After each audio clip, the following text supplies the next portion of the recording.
दिवो कंदील येणार आणि बाजू पाटाचा पाणी होता ते बसली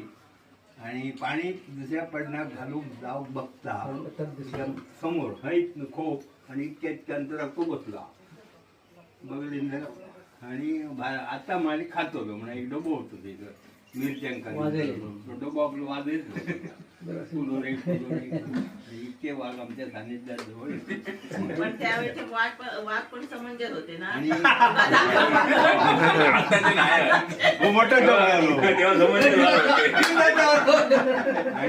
मग गेलो वागतो डबे वाक्यान गेलो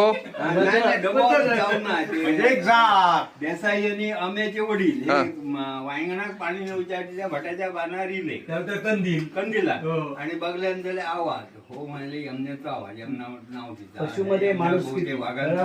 म्हणून ते गाडीत जवळ इले आणि ते जसे जवळ इले तसे तो हळू उठलो आणि सरळ चालू पडला गेलो